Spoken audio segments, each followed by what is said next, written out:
Hey everyone, and welcome back to Echoes of History. Today we're diving deep into a chapter of the past that's often overlooked, a story that challenges our understanding of faith, power, and humanity. You know, history often remembers the Grand Crusades, the dramatic Inquisitions, and the epic wars fought between kings and empires.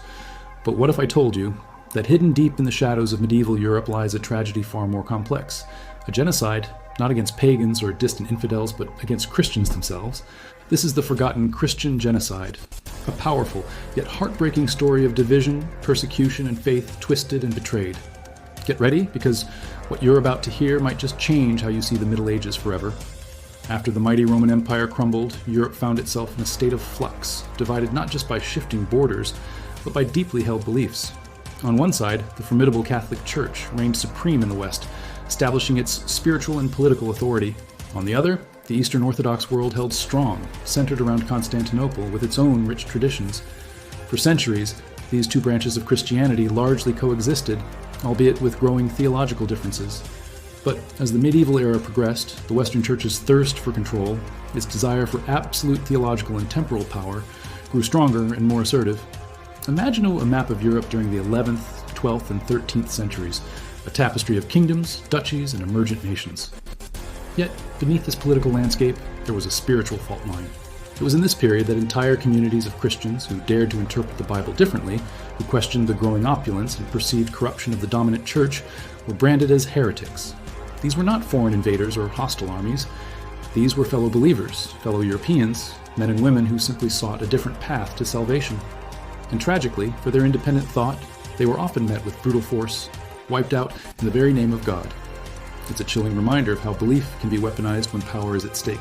Now, let's talk about one of the most prominent groups caught in this maelstrom, the Cathars.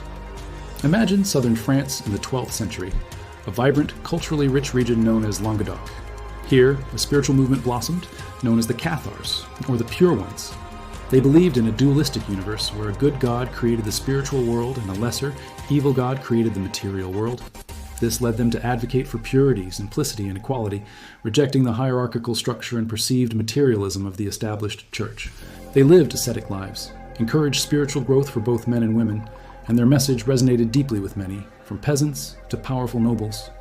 But their very existence was a direct challenge to the authority of the Catholic Church.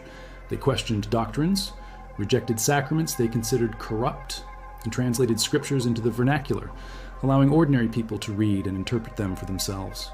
For this perceived defiance, they were marked for death. In 1209, Pope Innocent III, alarmed by their rapid growth and the perceived threat to his authority, declared the Waldensian Crusade. This wasn't a crusade against Muslims in the Holy Land, it was a crusade against fellow Christians on European soil. What followed was horrific. Villages were burned, castles besieged, and thousands slaughtered. The most infamous moment came at Béziers, where a papal legate, Arnold Amalric, is said to have uttered the terrifying phrase, "Kill them all, God will know his own." This chilling command encapsulates the brutality of the conflict.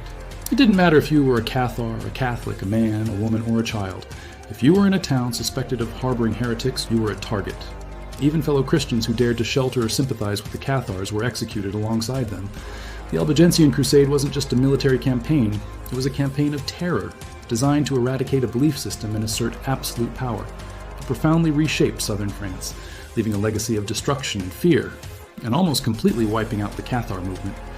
But the Cathars weren't the only ones.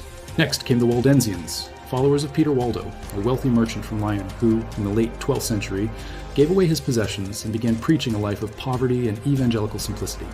He believed that every Christian, regardless of social status, had the right and the responsibility to read the Bible for themselves, to preach the gospel, and to live according to Christ's teachings without the intermediary of a corrupt clergy.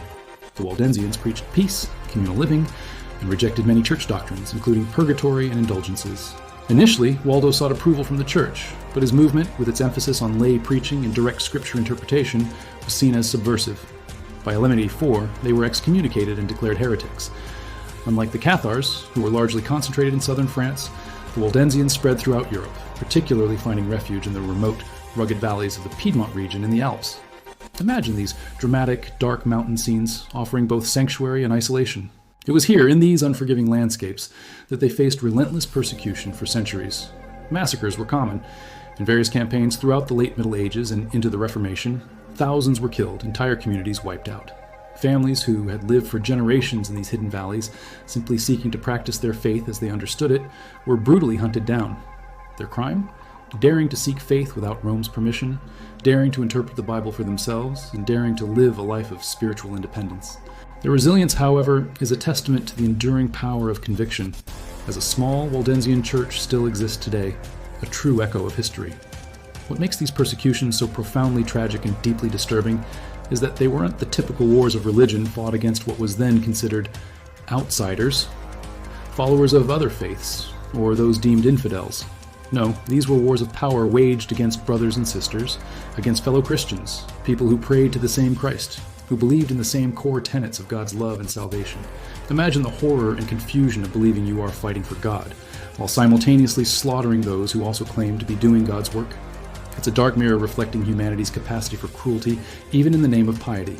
These were not conflicts born from genuine theological debate, but from fear, politics, and pride, fear of losing control, fear of dissent, fear of alternative interpretations that might undermine the established order. Political ambitions often intertwined with religious justifications, creating a dangerous blend where power superseded compassion. And pride, the unwavering conviction that one's own interpretation was the only correct one, leading to an unwillingness to tolerate difference. It wasn't faith itself that killed them. It was the manipulation of faith, the weaponization of belief for worldly gain and control, the broken stained glass windows, the ruined churches, the tears of displaced peasants, all bear witness to a time when spiritual authority became a tool of oppression. Over the centuries, these massacres, these internal Christian genocides, were largely buried under layers of silence. It's a phenomenon we see throughout history. Inconvenient truths are often rewritten or simply ignored. Chronicles might have been edited, inconvenient records conveniently lost, and monuments to the victims were never erected. Their graves, if they had any, were unmarked, swallowed by time and nature. But here's the thing about history. It cannot be erased forever. The truth, like a river, will always find its way to the surface, carving new paths through the landscape of memory. Today, if you travel to the windswept hills of southern France, you can visit the ruins of Montségur, the last Cathar stronghold. Perched dramatically on a rocky peak, it stands as a silent, poignant memorial. And in the hidden valleys of Italy, the legacy of the Waldensians endures. Their voices, though centuries old, still whisper on the wind, a powerful reminder that truth, once silenced, always returns. These places are not just ruins, they are echoes, carrying the stories of those who suffered for their convictions. The story of the forgotten Christian genocide teaches us one deeply painful, yet incredibly vital truth.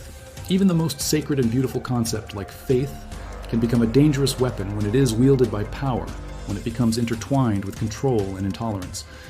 Remembering them today isn't about pointing fingers or assigning blame to current generations. It's about healing, about understanding the profound damage that can occur when differences are not tolerated, and when spiritual authority becomes absolute.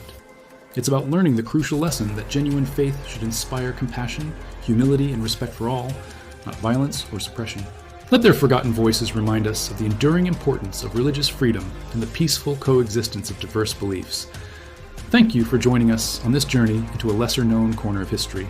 If you found this episode thought-provoking, please consider hitting that like button, sharing it with someone who might appreciate it, and subscribing to Echoes of History so you don't miss our next deep dive. You are watching Echoes of History, where the past still speaks.